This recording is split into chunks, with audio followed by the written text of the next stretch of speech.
Okay, good morning everyone. I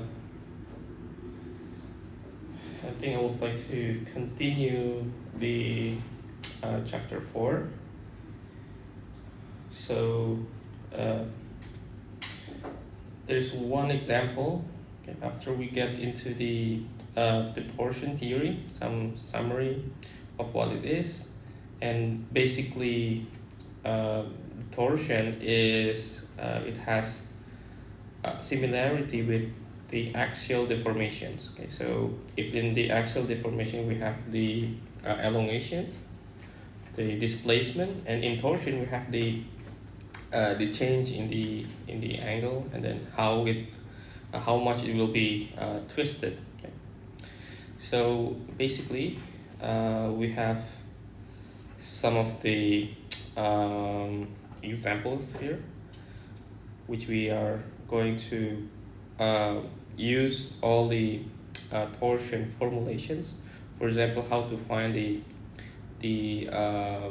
tau max, the shear stress maximum, and how to find the angle of rotation of the torsion angle or twisting angle.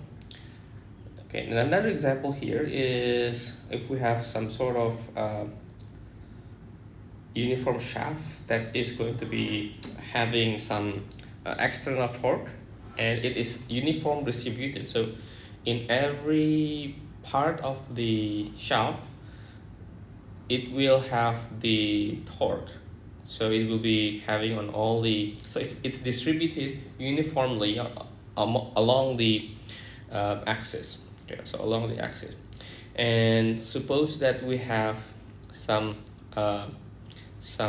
distance x in between these two endpoints.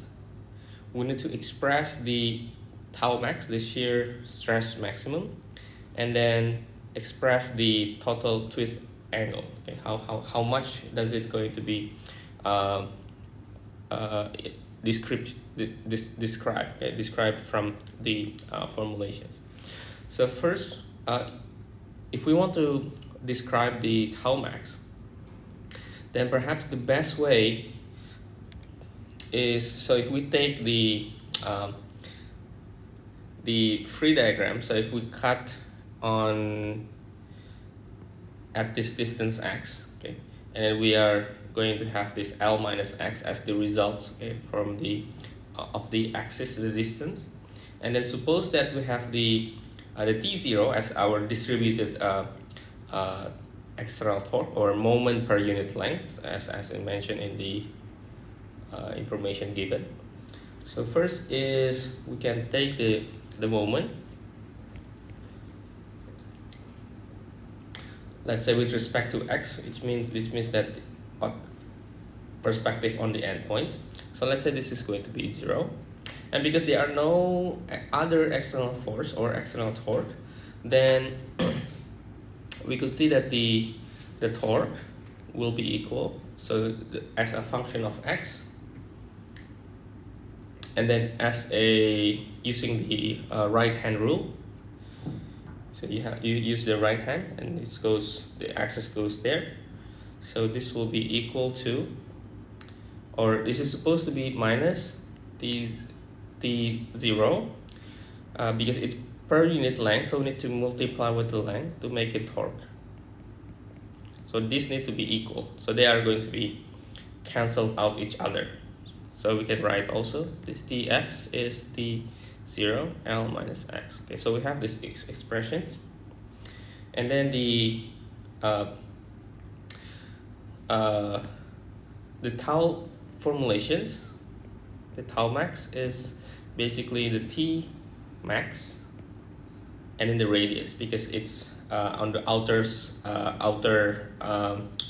diameter or the outer radius, defined by the inertia, and inertia will be the same for it depends on whether it's hollow or solid. Okay, and because this is solid, then our inertia will be pi over 2 r with power of 4. Okay, now the T max, to understand the T max, we need to understand that when T So at x equals 0,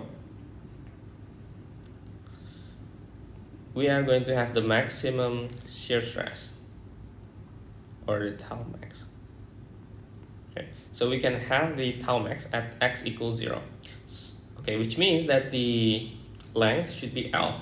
Okay, which means the T max, the torque max, would be T0 multiplied by L. Okay, so this is for maximum shear. Okay, so we can write down the T max as T0L multiplied with R, divided by the inertia will be pi over 2, and then R to the power of 4. Okay, and we can cancel the R, so we have, and I will put 2T0L and then pi R cubed. Okay, this is cancel and cancel.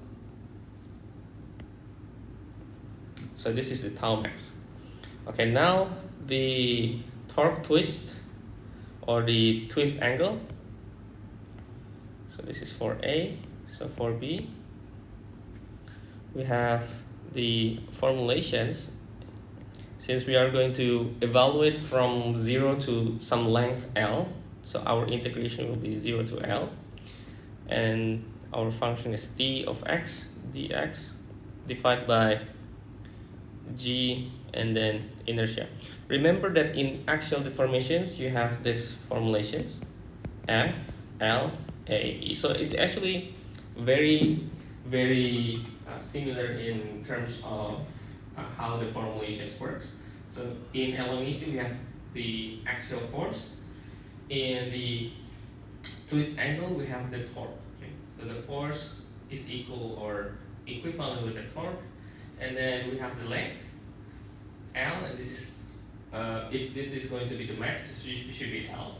But since it is going to be evaluated per small area, so we are going to have the dx, okay? And this is area, this is the inertia, and then modulus Young, and then shear modulus. So they are going to be equivalent and the same proportions. Okay, now we can input all the descriptions. So T of x is T0 L minus x dx, and I believe g is constant and the inertia also constant. So we can take out the g. But let me describe the integrations first. So integrations, we are going to have these two integrated with respect to x. So it's become, so T0 is a constant, g is a constant, and inertia is a constant. So the formulations become, after we integrate, this will be the result. Evaluate from 0 to L, and then take input. So T0 over GB, this will be L squared minus L squared over 2. Or we can write down that the torque twist, or the twist angle, from 0 to L, this will be T0, this will be L squared over 2, so L squared over 2 GIP, or if we break down the inertia, this will be, inertia is pi over 2 R to the power of 4, so this will be pi R power of 4 G. Okay. Let me write here that the inertia for the solid is pi over 2 R to the power of 4. Okay. And if you have, so there, I think there are only two possibilities for inertia in this case, in the torsion. This is for solid, and for the hollow you have the outer and inner diameter. Okay, so that's just the differences. So the inertia, this is for solid. So for hollow or tube, we have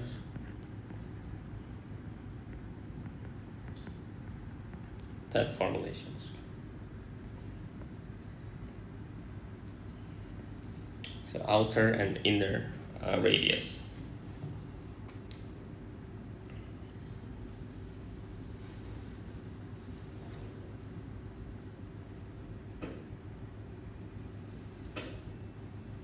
Okay, I think this is a very directive question, but sometimes the torque can be in a uniform distributed external torque, which means that it will be distributed among the shape of the geometry, okay, or among the tube. Okay, the next part, as I think I mentioned last week, next part is actually, initially I was planned to skip, but I think I will explain, but maybe just a quick review, just to explain and elaborate the details on the stress distribution and how we get the conclusions from the stress distributions, and how, and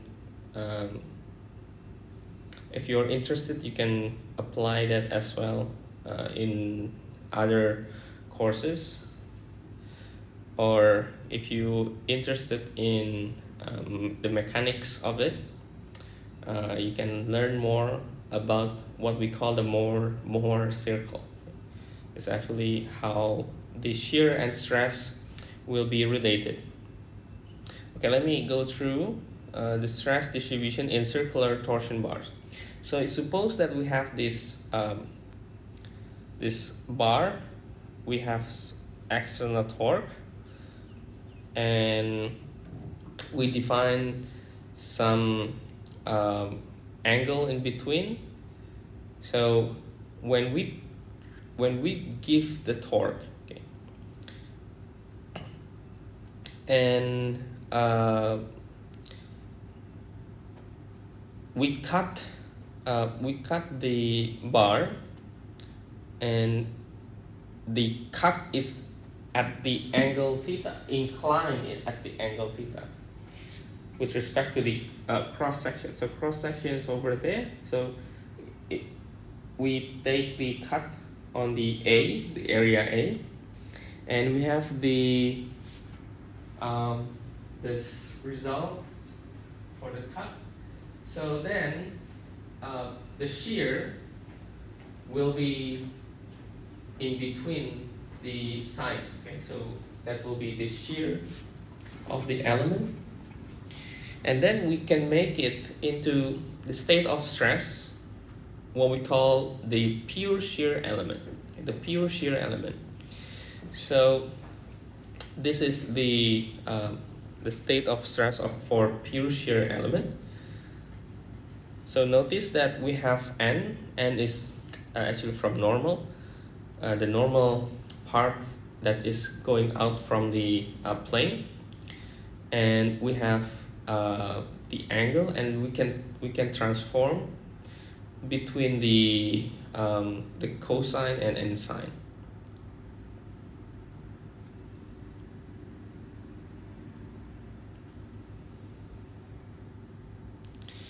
T is for the tangential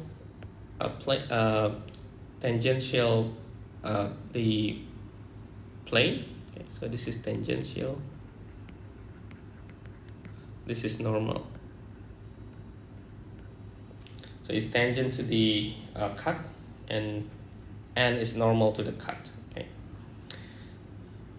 and then we could make from this two, the triangle, we can make this cosine and sine, and then we can somehow, at that level, we could make our equilibrium. Okay, so we can take the sigma Fn equals 0, which means we are going to express all the terms in the, so we make this n as our axis. Okay? So this n is our axis, and then the second part will be r as our axis.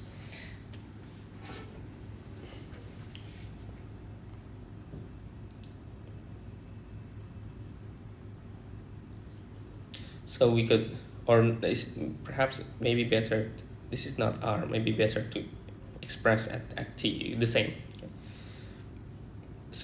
So that you are not going to be confused on the terms. So all the terms we express basically this, and then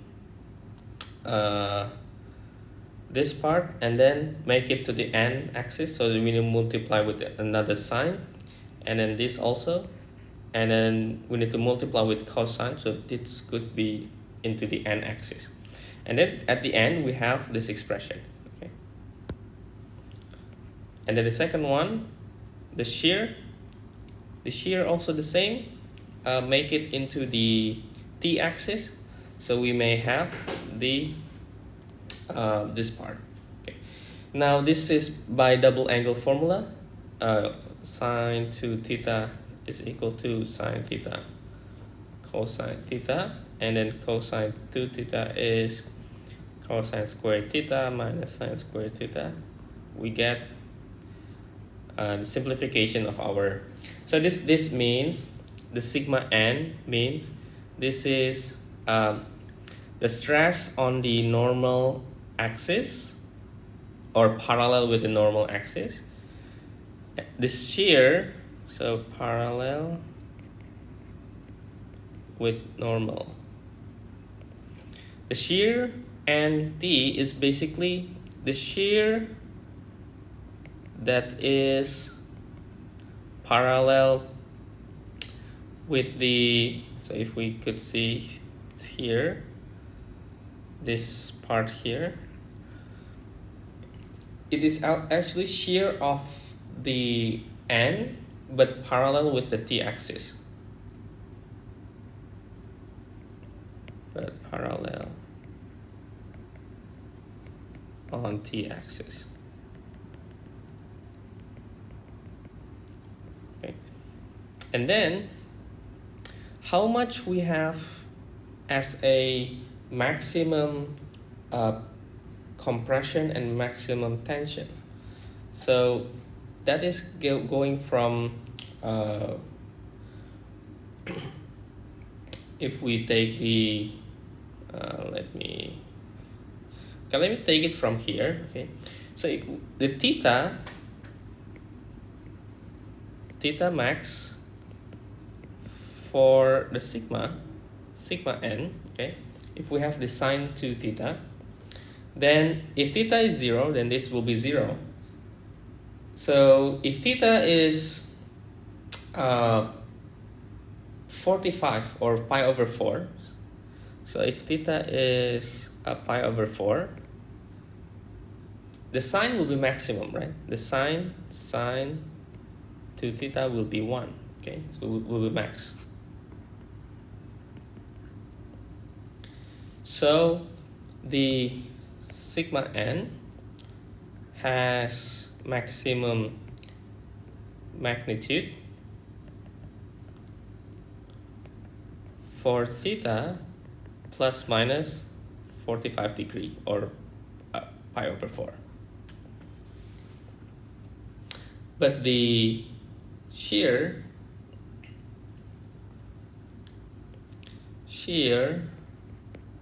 has maximum magnitude for the shear for theta is 0 or theta is 90, because it will be minus 1 or 1. Okay, and what is this angle? So 45 and 0 or 90. If you remember, I think of way back at the early of the courses, I am telling you to twist your chalk, if you have chalk, and what is going on, what is the phenomenon. You will see either you get the 45 degrees at the fracture or 90 degree. If it is going to be, like if the chalk is uniform, there's no much defect. When you twist, it will be perfect 45 degree. and if you take out with the normal force, you will get cut like this, 0, okay, or 90 in other perspective. So that's how we see how we could define the brittle material and ductile material. Okay? Later we are going to see. But then the other part that is also important is we have the Hooke's law that we can easily get from expressing the, so we have this T over G, or G is T over the gamma, or the shear strain. So shear strain is T, or maybe not T, it should be stress. Should be tau. Tau over shear modulus. Okay? And we have the relations. So at the strain 45 degree, we can have the, so this is extensional strain, and apply this formulation. So 1 over E minus phi tau, and then this we can also write as negative tau over E 1 plus phi, this Poisson ratio.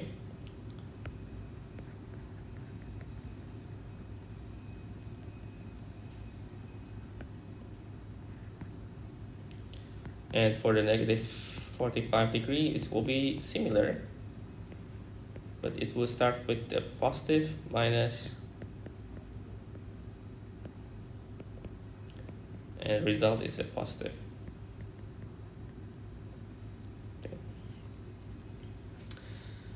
And then we can relate E with G, then we can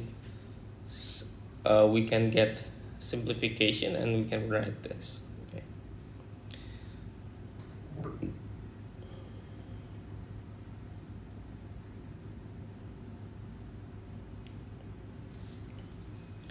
So to understand the deformation, we could see that this is the Poisson ratio that it is. So we have the ratio changing from the longitudinal and the transversal length or displacement. Okay, but anyway, I don't want to give more explanation. But what's important within this is when we have the torsion test like this. Okay, so basically the bar is on the middle, your test sample, and for rotations, if it is a steel, for example, mild steel, it's ductile material. Okay? So it's ductile. So this is ductile material. And the second one is cast iron. The cast iron is, we can consider it's quite brittle in terms of steel and iron.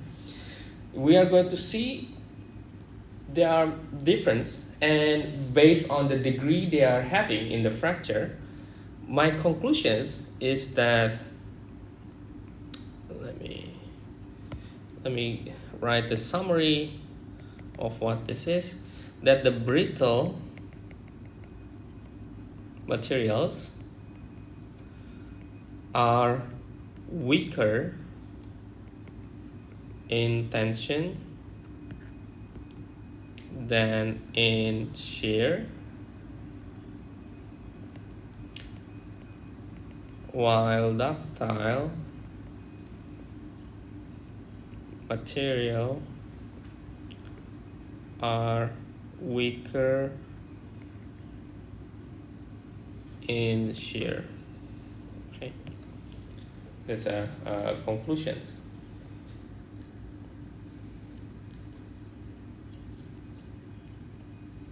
So the mild steel bar failed due to shear. Okay, so this is a ductile material, and the cast iron, it's fractured on the maximum tensile stress surface.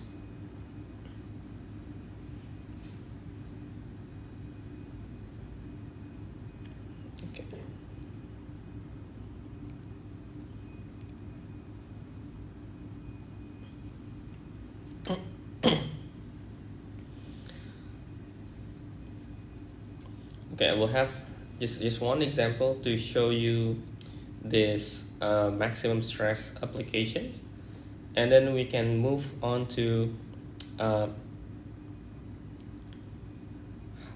the uniform torsion members, both statically determinate, and the second one is the statically indeterminate. So the sections, they are actually quite similar to what we have in axial deformations.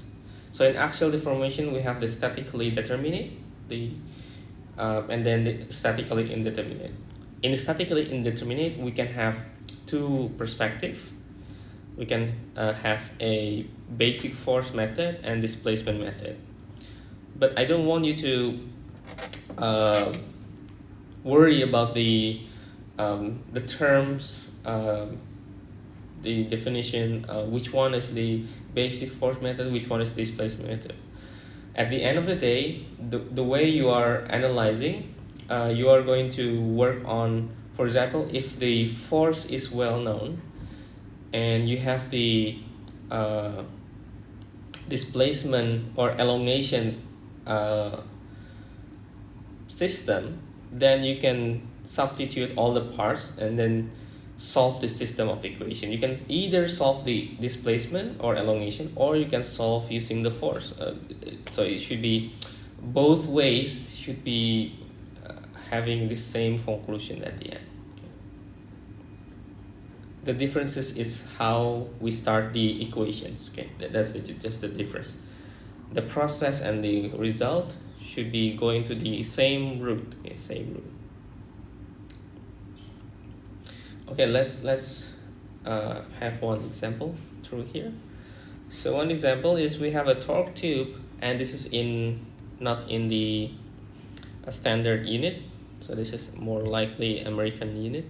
So the torque tube with the outer diameter 1.25 inch, inner diameter 1 inch. So it's a hollow, subjected to a torque 1000 pounds inch, and we have a strain gauge oriented at the angle of -45 degree. So that's on the middle side, this one, which measures the external strain along this direction. So so this is actually what we apply in the last part. So we have some torque, and then this gauge will have and will detect any extensional strain. So it will be, because it's going to be rotate here, so it will be, this one will be following that rotations, and it seems that it's going to be extended. The length will be increased. Okay. And then it gives a reading. The strain at that angle will have 190 micro inch per inch. So it's in micro scale in inch. Evaluate the tau max, and then the second one is evaluate the G, and lastly evaluate the twist angle if the length is 30 inch. So we already have all the informations. I think we have the torque. Yeah, we have everything. We can have inertia based on the diameter, and we can have the tau max. Okay, so tau max is basically, we could just involve all the equations or all the information. So tau max for number A is basically the T, and then the tau max, it doesn't matter whether it's hollow or not, but the R for the tau max should be R at the outside layer. Okay, so it should be the R radius on the outside, and then divided by the inertia. And the inertia, we can write inertia here because it's a hollow. Then we can write down pi/2 radius for the outside with power of 4 minus radius inside. So we can have, this is pi/2. So 1.25 inch per with power of 4 minus 1 inch with power of 4. Or this is diameter, maybe we can divide by 2. This is 0.5. Okay, I forgot divide by 2. So it should be radius. So if you calculate this, you'll get the result around 141 inch with power of 4. So we have the inertia, then we can input the inertia into the tau max equations. So torque is 1000 pounds inch, and the radius outside is 0.625 inch, and then the inertia is 0.141 inch with power of 4. We have pounds over inch squared, which is pound squared inch. It is the PSI unit. So this is around 4417 PSI. Okay. So this is tau max. Okay, don't worry about the units here. In the exam, I will provide all the standard units.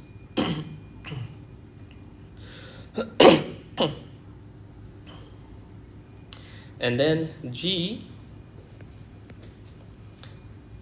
because we have the extensional strain, then we can have the G is tau max divided by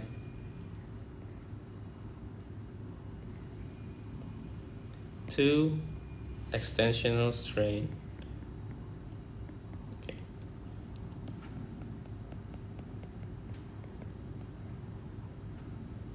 This is 2. And we can write 190 micro. Let me write power of 6 inch per inch. So it will be 11.6 multiply million PSI. So it's quite large. Because if you remember the counterpart, the E, usually in GPA, the gigapascal. So I think it's quite similar number. And then the third part is compute the angle, the twist angle. So T, L, G, and the inertia. So we can just put all informations. So 1000 lb inch, and then L is 30 inch. G is, we have just mentioned that.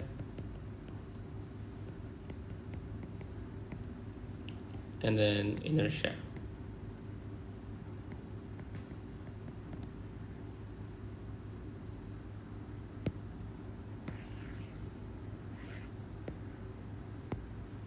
We get the number 0.0182 radian. Okay, and that's it. I think it's very straightforward, using all the informations given, and nothing much, nothing additional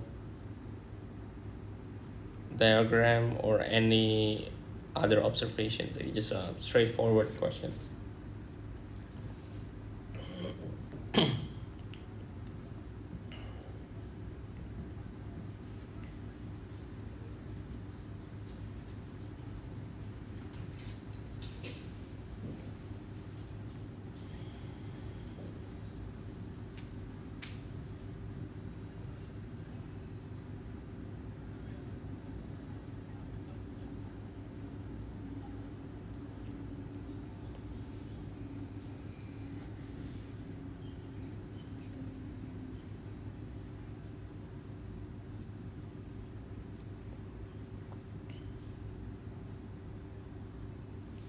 Okay, the next part is we are going to take on the what we call statically, oh, this is not statically, should be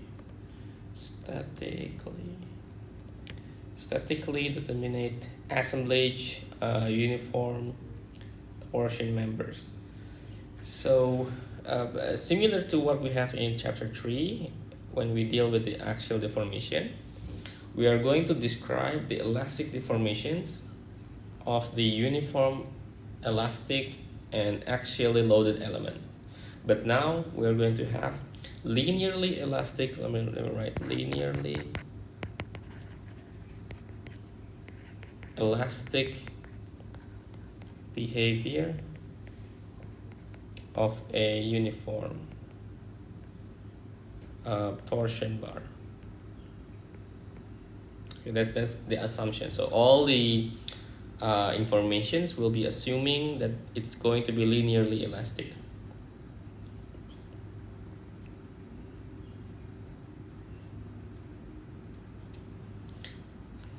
Okay, so we analyze. First is using the statically determinate. Okay, which means statically means that by equilibrium in statics, we are going to get easily the equations that we can solve and find the results. Okay.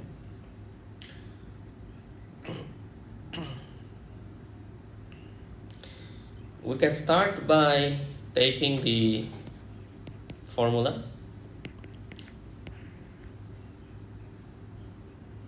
So we call this the torque twist equations.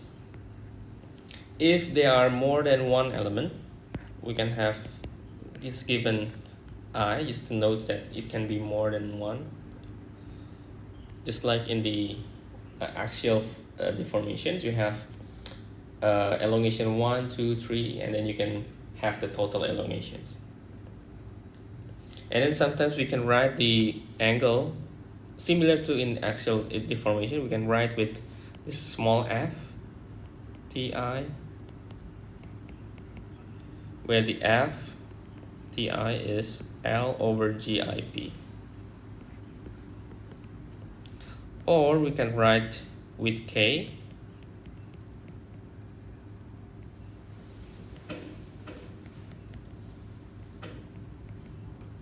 where the k is G over L. They works the same. This is just to simplify it and help the formulations. Okay.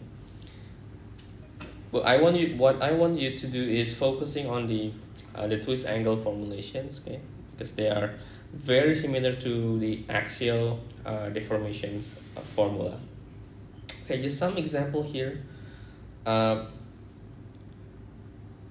If you remember in the statical determinate in chapter 3, because we have all the expression for each one of them in 3 joint and they have different torque, then we can find the result and we can, if, for example, if we want to know the total of the angle, we can compute based on the torque applied to these 3 joints. But when we have this, and then a similar construction, we have both ends attached to the walls, which means that the angle at these 2 ends will not going to be changed. Right? So the total, if they are changed, the total will be equal to 0, right? Because it's attached to the wall. So that's practically, if we are not using that assumptions, then we cannot solve. So that's why it's called the indeterminate, because we cannot determine directly from the equilibrium. But here, from the equilibrium, from the statics, we can determine, and then we can find the angle, the twist angle. But here, we cannot. So we need to add one more equation, what we call as compatibility equations, to solve. So basically, similar. Okay.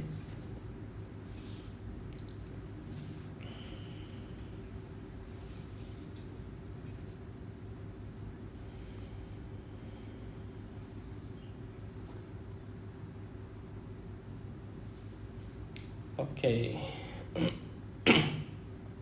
The next part is the sign convention that I think we have built up the definitions.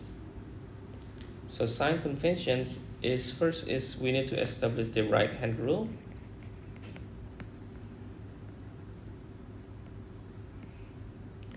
For the torque, for the torque.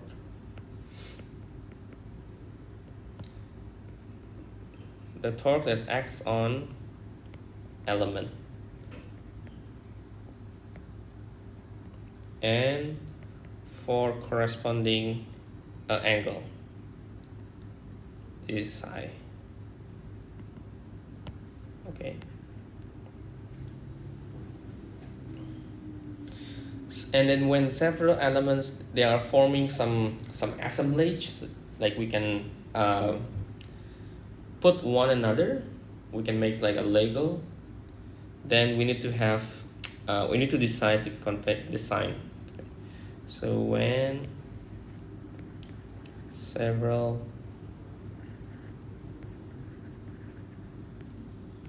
elements forms assemblage,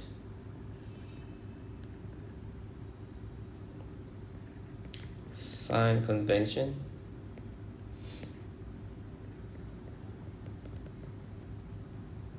needed for external torques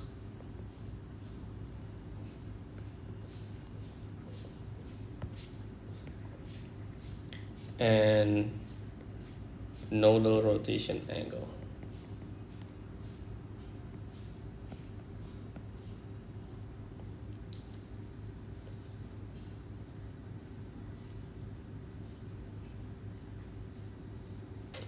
So first we could have, for example, if we look at this picture, we could make the right hand rule based on the torque, okay, and then based on also on the axis, okay? And we follow this right hand rule, okay. So we have so we have the direction first, okay. So we call this direction x is the x positive, so that means this will be our choice of perspective. So we have this direction and then we have this torque. So this torque will be it will be positive. Okay? This torque will be positive.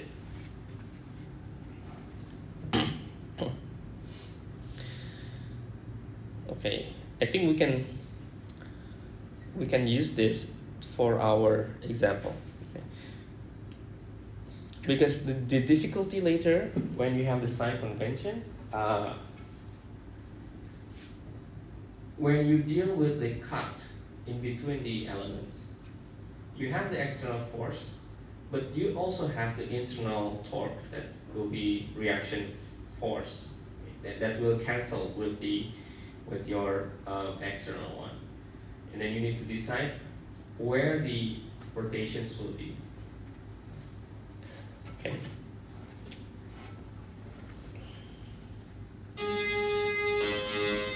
Okay, we can have a break for a while. Okay, now I will give you the example on how we can find or processing the statically determinate in torsion. So we have two element torsion, as in the figure. We have the 1 and 2 elements, and then we have two torques that apply at the nodes A and B. You can see the nodes is this one here. So we have TA and TB. Okay, and then we also have the angle at A and B, the rotation angle. The axis has been established, and this torques and the torsion or the rotation will be taken into positive in the right hand rule sense about the x-axis. So this will be so it's giving you the information clearly. But if, for example, if you don't have this kind of information, we can assume that the x-axis will be our default, our choice, and we have the right hand rule, and we can say that based on the right hand rule, these two torques, it will act as a positive torque, so positive direction.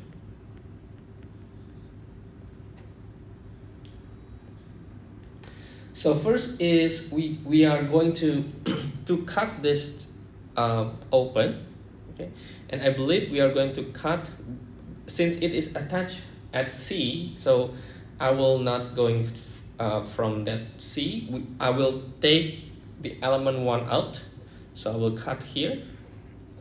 So that's the first free body diagram. So I will have this. So this is free body diagram 1. So this is element 1. And then we have a torque A or TA on that part. And since we cut, so we have some reaction, okay? Reaction force or reaction torque. So when we have the reactions, our reaction, we need to cancel the reactions. So this will be going to the that way, okay? So this is T1, okay? So in this sense, we say that T1 is equal TA, okay? and then by the same or similar arguments, we can take out the element 2. Let's say we have cut here, okay? So we are going to have, this is element 2, and then the full element 1.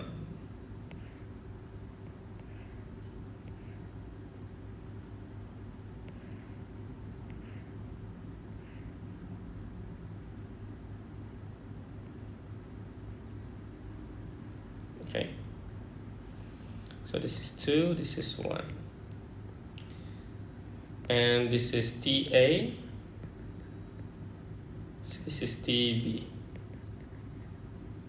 So this is A, B, and then we have a another reactions on this cut, which we define as T2. This means TA plus TB, because they have the same direction, will be equal to T2. Okay.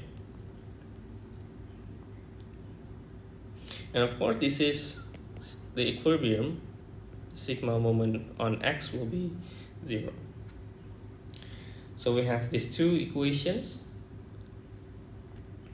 And then we could have the geometry of deformation based on what we have here.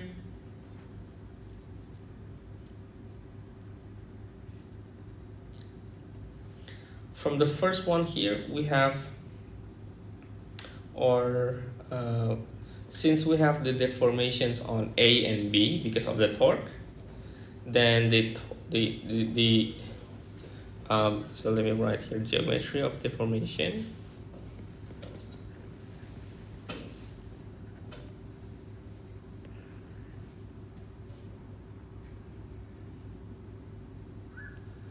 Okay, and we can relate the rotation angles at A and B to the element twist angles. And the element twist angles, we can start from element 1. So element 1 will be rotation at A minus rotation at B. Okay. Okay, because it's in between these two. And then the element 2 will be rotation at B minus rotation at C, but in C there is no rotations because it's attached to the wall, so this remains just rotation at B. So we have the rotation at A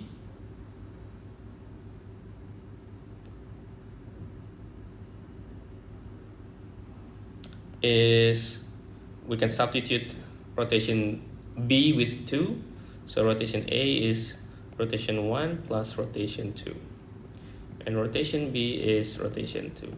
Okay, and then we can determine both these two rotations. So rotation A is rotation 1.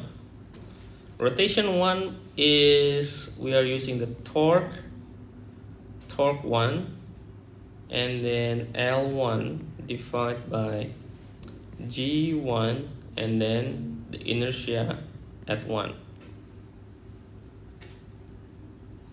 and then plus rotation 2. We can input all the things needed. This is G2 inertia 2. Okay, now we can use the T2 and T1 based on what we have in the system of equation.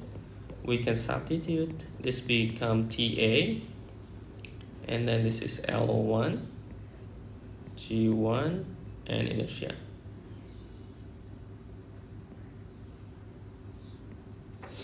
And then plus T2 is TA plus dB, then L2, and then G2, and then inertia 2. And then that's it for rotation at A. And rotation at B is just equal TA plus dB, G2 inertia of 2. Okay, and that's it. I think very simple. Nothing too much to worry about.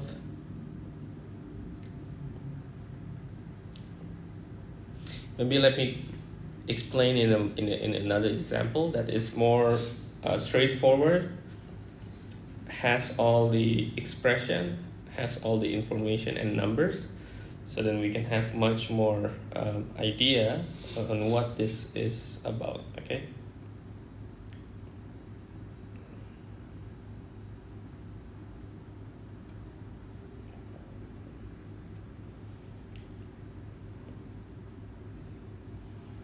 Okay, let me give you another example. Okay.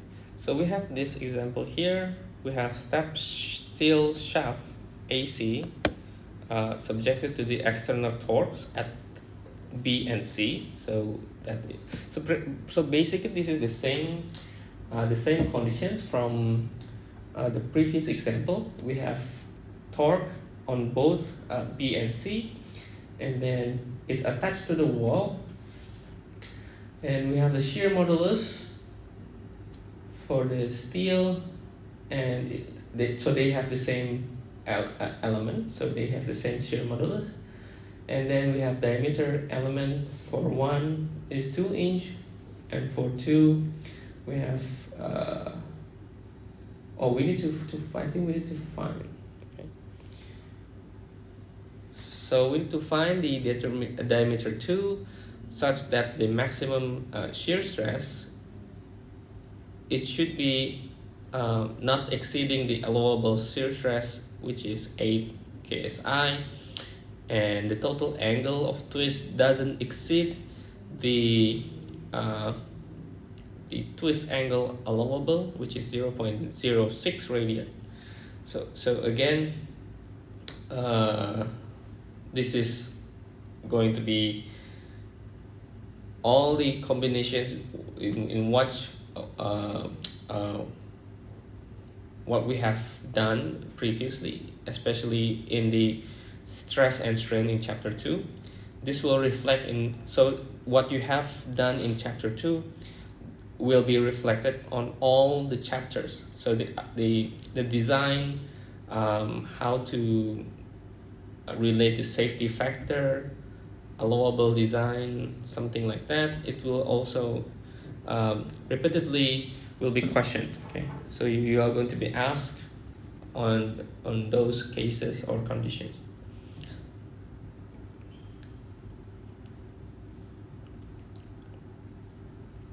So we can first is we need to write the fundamental equations, and then basically we need to find the D2. We have two criteria, so we have two different results.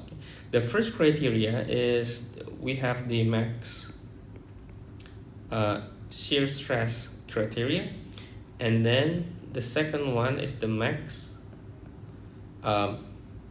the rotation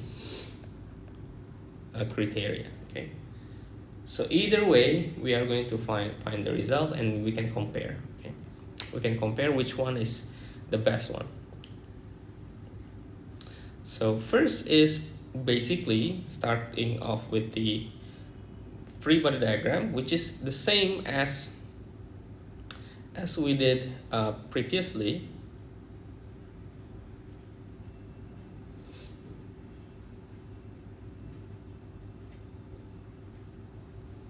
So this is the free body diagram. So we cut on element 1 and we cut on element 2, so that we have this this structure. So the external force is this, and this T2 will be countering this external torque, which is going to be this way. Okay, so this is considered as T2.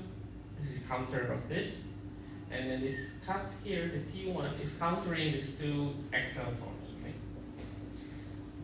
Okay, and then we can have the equilibrium. So we get the equilibrium taking the moment at x-axis is 0. So T1 need to be equal to this T 10 kip inch plus 2 kip. Kip is kilopound. It's 12 kip inch. And then T2 will be 2 kip inch based on this equilibrium. So we have two system, T1 and T2.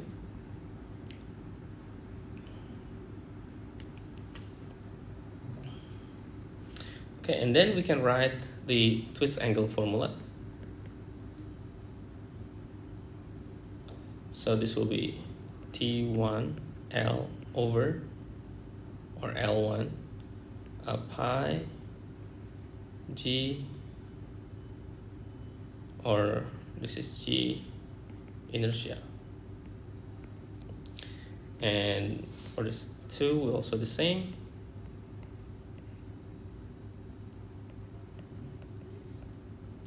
To make the equations easily to be solved, I think we can compute the L, G, and inertia. Okay. So we can have L1, G, and G1, and inertia 1.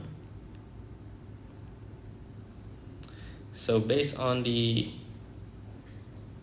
this D1 is 2 inch, length is 40, and we can use the inertia with diameter, so we are going to use this will be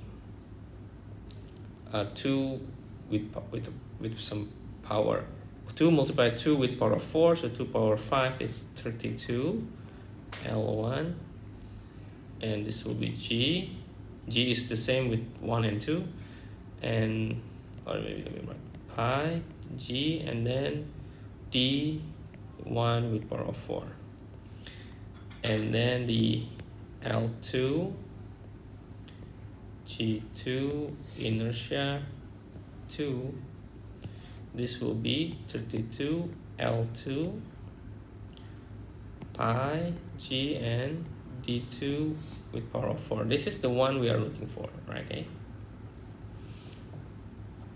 We can state this in terms of, to make it easy, we can make it in small f. This is f T1, this is f T2. Okay. And then the allowable is basically this 0.06. So our geometry of deformation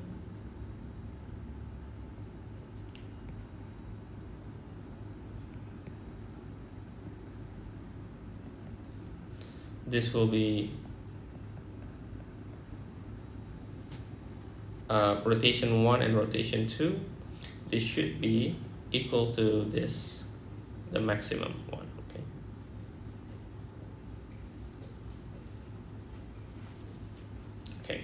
Now, using the maximum criterion, so let me write here, using max criterion, which is the maximum shear stress should be, the allowable is 8 KSI. So we can check the tau max 1. So T1, and then this will be D1 over 2 for radius, and then this will be the inertia of 1. So this will be 16 T1 pi D1 cube. Okay, 16 is from 2 with power of 4. And then we can input all the information given. So keep inch 12, this is pi, and then 2 inch cube. So this will be around, so divided by pi, this is around 7.639 KSI, and this is still less than 8, so it's allowable. Okay. So we can allow this to happen. For tau max 2,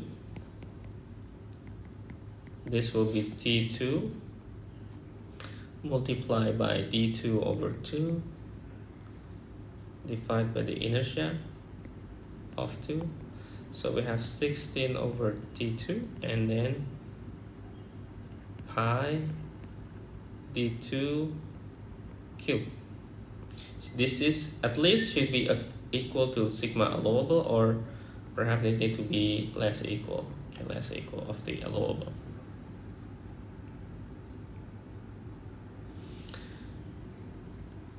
So the tau allowable is 8 KSI.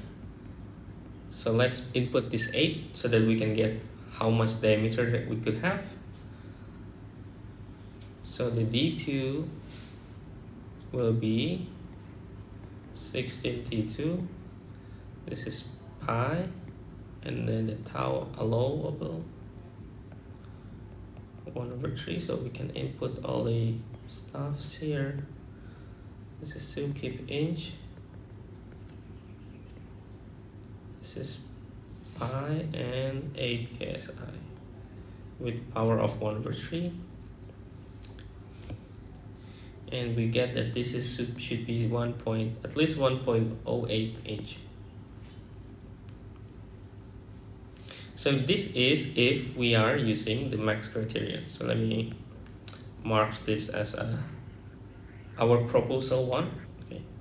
The second proposal that we can have is using the max twist angle, or the rotation angle. So the rotation allowable should be 32 L1 pi GD1 with power of 4 T1 plus 32 L2 pi G and D2 with power of 4 T2.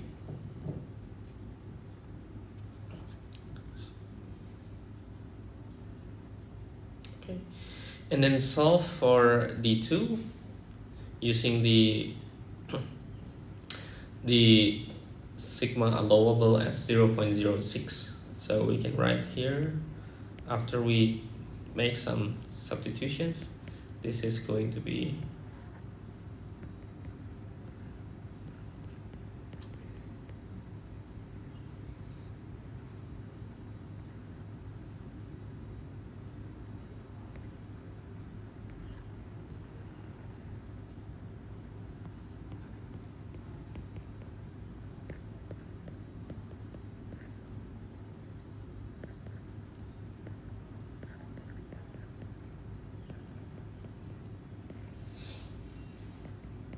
and then divide by this with power of 1 over 4. Okay, put all the informations. I think we already have all the variables given. This will be equal to 1.141 inch. So if we are going to take close to the rounds of 1/8 inch, so to the nearest, so let me see conclusion.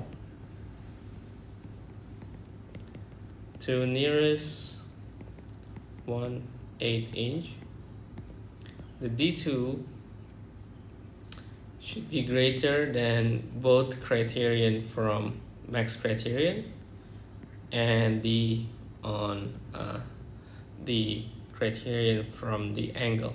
So since we have 108 for D2 and 1.1 for D2 from rotation angle, so D2 should be at least minimal should be 1.25 inch, okay, according to the 1/8.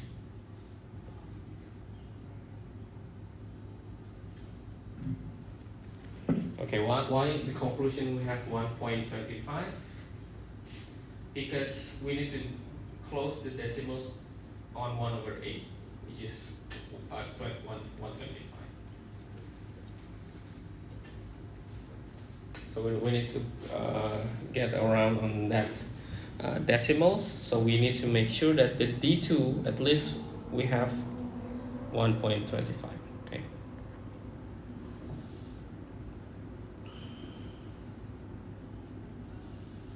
Okay, I think I will make one more sections before I think I will just end the lecture.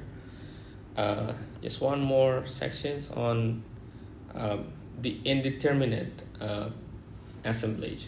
So basically all the forms, all the things we've done in axial deformations will be reflected in torsion, with the exception or with the so the differences is we are going to deal with all the moments, right? All the rotation, the torque, the twist angle formula, and then how to solve is basically similar to chapter 3, the axial deformation.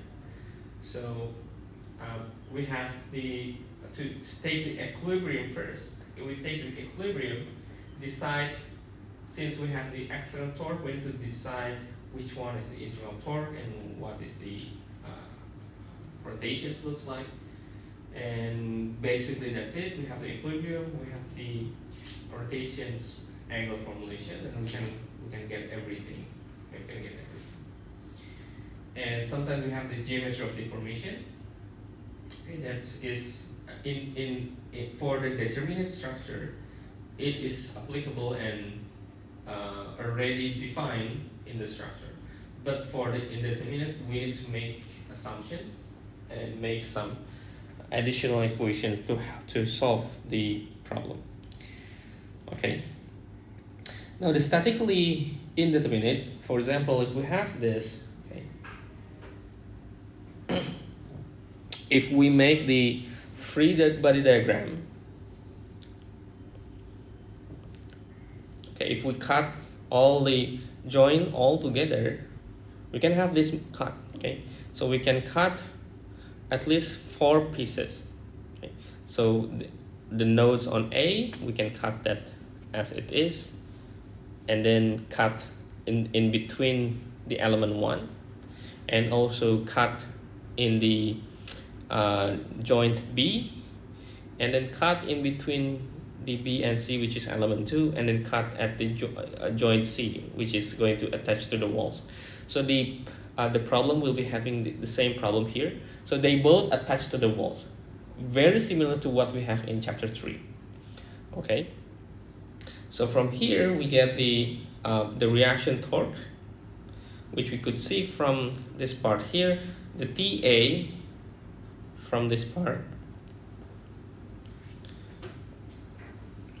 Since we start from taking the external torque only at B, which TA and TC, they are actually works on base attached to the wall. So we call this is a redundant torque. Okay? So statically indeterminate means we have redundant. in torsion, we have redundant torque. In chapter 3, which we have discussed, we have a redundant force. Okay, that is not essential. Okay, so basically this redundant is not essential, and not essential to maintain equilibrium.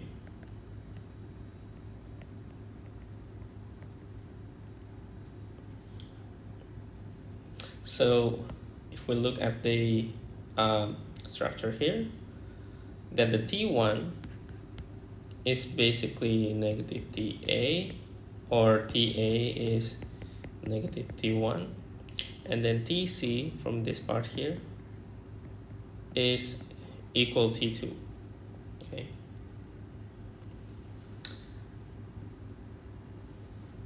Or maybe we start from the TA and TB, or maybe the TB, because this is the external force that, or the external torque that is applied. Okay.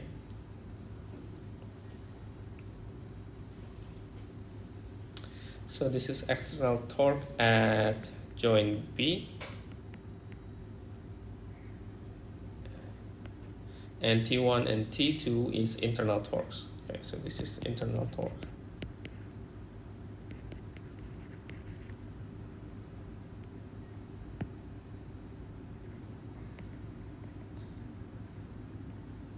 Okay, and then here is what we have. So T1,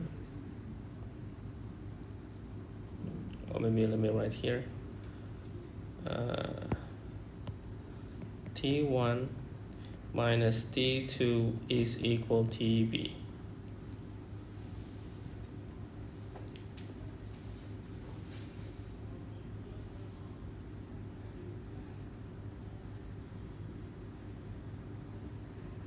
Okay, so how to design which is going to, so we start from this joint B.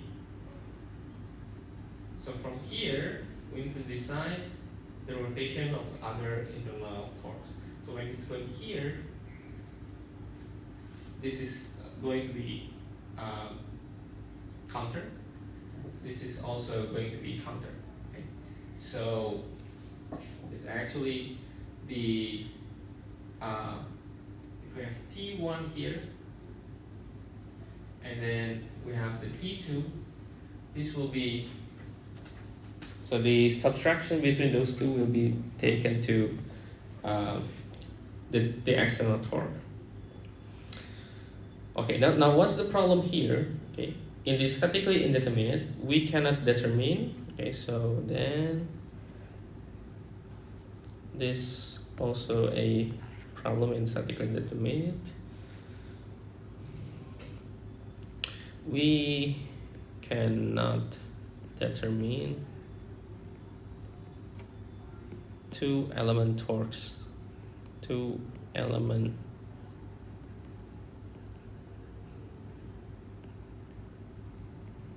from single moment equilibrium. Okay. As we mentioned, that we have the redundant torque, which is still there. It's not going to solve. Okay. So we need to add another compatibility equations. Okay, we can rewrite the rotation angle for both elements. So T1, L1, G1, and this is inertia 1, and we have the rotation 2.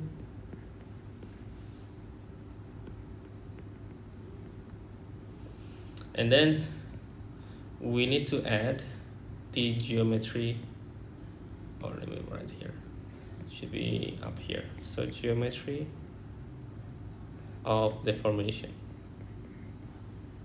We need to construct this. So write a compatibility equation.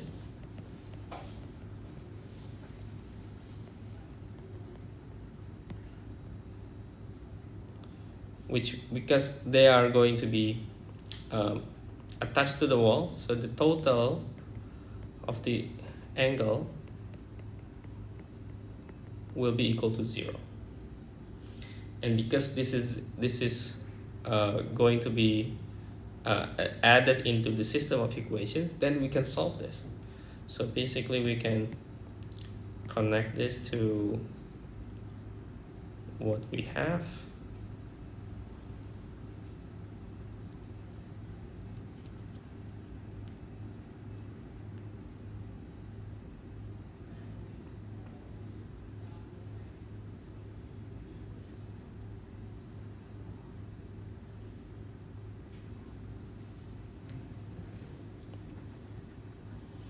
And then based on the information given here, then we can apply that T will be T1 is still T1. The inertia 1 will be inertia 2 will be 2 inertia, G will be the same, L will be the same. So I will write this in terms, so this will be L, this is G, and then this is inertia as it is, and then plus T2 L, and this will be 2G inertia, okay, based on the information given in this question here, right? Okay, and then this will be equal 0. Okay, so this is so we know L, G, and inertia. Okay, so we are able to solve the T1 and T2 using expression on TB and TA. I think we can solve the equations. So we can write using this T1 minus T2 equal TB. So we can substitute T1 is TB plus T2, or T2 is T1 minus TB. So we can substitute each one of them, and then we can solve. Becomes the T1 will be TB over 3, T2 will be negative 2 TB over 3. And rotation angle, we can have a rotation at P will be equal to rotation 1. Okay. And then rotation for 2 will be the negative. Okay, so rotation B is negative of rotation 2. And rotation B will be TB L over 3G inertia. Okay, so we can combine all together, all the information given, and we can have the final result. Okay, so we need to add a compatibility equation to solve this.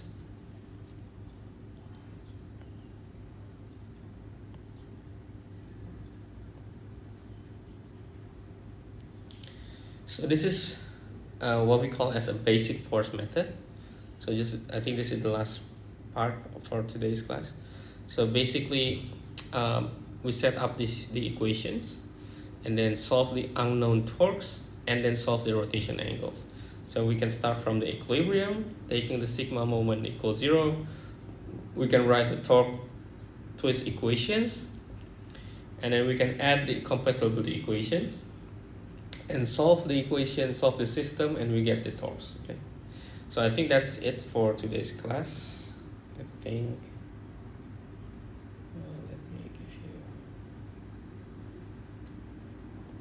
So tomorrow we are going to have I think exercise on chapter 3, and I think preparing for next week quiz for our class.